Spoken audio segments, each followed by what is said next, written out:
স্বামীজি জীবনে স্মরণীয় ঘটনা। নরেন্দ্রনাথের মা ভুবনেশ্বরী দেবী ছিলেন একজন মহীয়সী নারী। স্বামী বিবেকানন্দ পরবর্তীকালে বহুবার বলেছেন, আমার জ্ঞানের বিকাশের জন্য আমি মার কাছে ঋণী। তাঁর শিক্ষা দেওয়ার পদ্ধতি ছিল অদ্ভুত। একটি ঘটনা থেকে তা বোঝা যাবে। স্কুলে একদিন বিনা দোষে নরেন্দ্রকে শাস্তি পেতে হয়।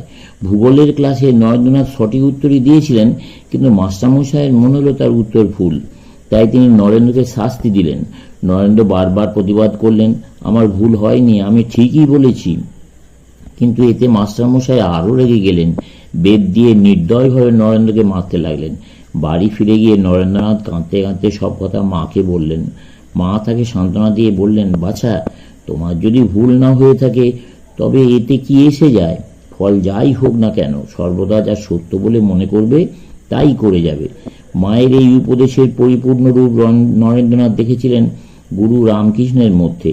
রামকৃষ্ণ বলতেন, আচরণেও দেখাতেন, সত্যই কলির তপস্যা। মা এবং গুরুদেব উভয়ের মধ্যে যে সত্যনিষ্ঠার আদর্শ দেখেছিলেন তা স্বীয় জীবনের প্রতিটি পদক্ষেপে রূপায়িত করেছিলেন স্বামী বিবেকানন্দ। পরবর্তীকালে তাই বিবেকানন্দের কাছ থেকে জগৎ শুনেছে মহাবলিষ্ঠ এই বাণী, সত্যের জন্য সব কিছু ত্যাগ করা যায়, কিন্তু কোনো কিছুর জন্য সত্যকে ত্যাগ করা যায় না। দ্বিতীয়, ভুবনেশ্বরী দেবী নরেন্দ্রনাথকে আরেকটি শিক্ষা দিয়েছিলেন, আজীবন পবিত্র থেকো, নিজের মর্যাদা রক্ষা করো এবং কখনো অন্যের মর্যাদা লঙ্ঘন করো না। খুব শান্ত হবে, কিন্তু আবশ্যক হলে হৃদয় দৃঢ় করবে। মায়ের এই শিক্ষাগুণ ছোটবেলা থেকে স্বামীজি শিখেছিলেন। কিভাবে আত্মসম্মান রক্ষা করে চলতে হয়, অপরকে যথোচিত সম্মান দিতে তিনি সংকোচ করতেন না। তেমনি অনর্থক কেউ তাকে অসম্মান করবে তাও তিনি বরদাস্ত করতে পারতেন না।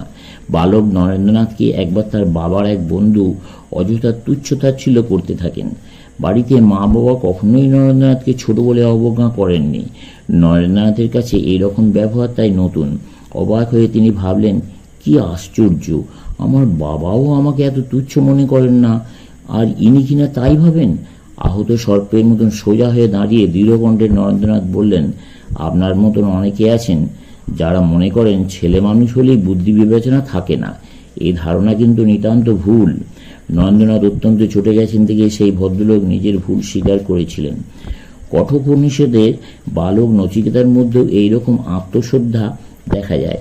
নচিকেতা বলেছিলেন, অনেকের মধ্যে আমি প্রথম কিংবা মধ্যম, কিন্তু অধম আমি কখনোই নই। নচিকেতা চরিত্র এই জন্যেই স্বামী বিবেকানন্দের এত প্রিয় ছিল। 3. নরেন্দ্রনাথের বাবা বিশ্বনাথ দত্ত মুক্ত হস্তে দান করতেন। তার কনিষ্ঠ পুত্র মহেন্দ্রনাথ দত্ত লিখেছেন, গরিব দুঃখীকে দান করা তাহার যেন একটা ব্যামোর মতো ছিল। পাড়ায় তার নাম হয়েছিল দাতা বিশ্বনাথ। কারো অর্থকষ্ট দিলে তিনি নিজেকে সামলাতে পারতেন না। দূর সম্পর্কের অনেক ছাত্র তার বাড়িতে থেকে তাঁরই খরচে পড়াশোনা করত। পাড়া প্রতিবেশী কেউ অভাবে পড়লে তিনি জানতে পারলেই তাকে সাহায্য করতেন। এ ব্যাপারে তিনি ছিলেন সম্পূর্ণ বেহিসাবি।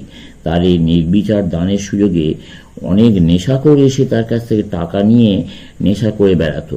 একদিন নরেন্দ্রনাথ বিশ্বনাথবাবুর দানের এইরকম অপব্যবহারের কথা তার কানে তুললে বিশ্বনাথবাবু তাকে বলেছিলেন, জীবনটা যে কত দুঃখের তা তুই এখন কি বুঝবি? যখন বুঝতে পারবি তখন এ দুঃখের হাত থেকে ক্ষণিক নিস্তার লাভের জন্য যারা নেশা ভাঙ করে তাদের পর্যন্ত দয়ার চোখে দেখবি। বাবার এই উপদেশের পূর্ণতর রূপ নরেন্দ্রনাথ দেখেছিলেন শ্রীরামকৃষ্ণের জীবন ও বাণীর মধ্যে। দয়ার দৃষ্টি শ্রদ্ধার দৃষ্টিতে পরিণত হয়েছিল, কারণ শ্রীরামকৃষ্ণ তাকে শিখিয়েছিলেন দয়াও ছোট কথা, মানুষ ঈশ্বরের জীবন্ত রূপ। ঈশ্বরকে কি আমরা দয়া করবার কথা ভাবি? ঈশ্বরের সেবা করে পূজা করে আমরা ধন্য হই। তাই দয়া নয়, শিব জ্ঞানে জীব সেবা, মানুষকে ভগবান ভেবে সেবা। কোনো মানুষই ঘৃণ্য নয়, যে পাপী সেও আসলে ভগবান। চোর রূপী নারায়ণ, লুচ্চা রূপী নারায়ণ। পরবর্তীকালে স্বামী বিবেকানন্দ তাই জগতের প্রতিটি মানুষকে শ্রদ্ধার চোখে দেখেছেন। যে অধঃপতিত তাকেও বলতেন গড দি উইকেড, গড দি সিনার। দুর্জন পাপী সকলেই ভগবান। আর বলতেন, যদি একজনের মনে এ সংসার নরককুণ্ডের মধ্যে একদিনও একটু আনন্দ ও শান্তি দেওয়া যায়, সেইটুকুই সত্য। এই তো আজন্ম ভুগে দেখছি।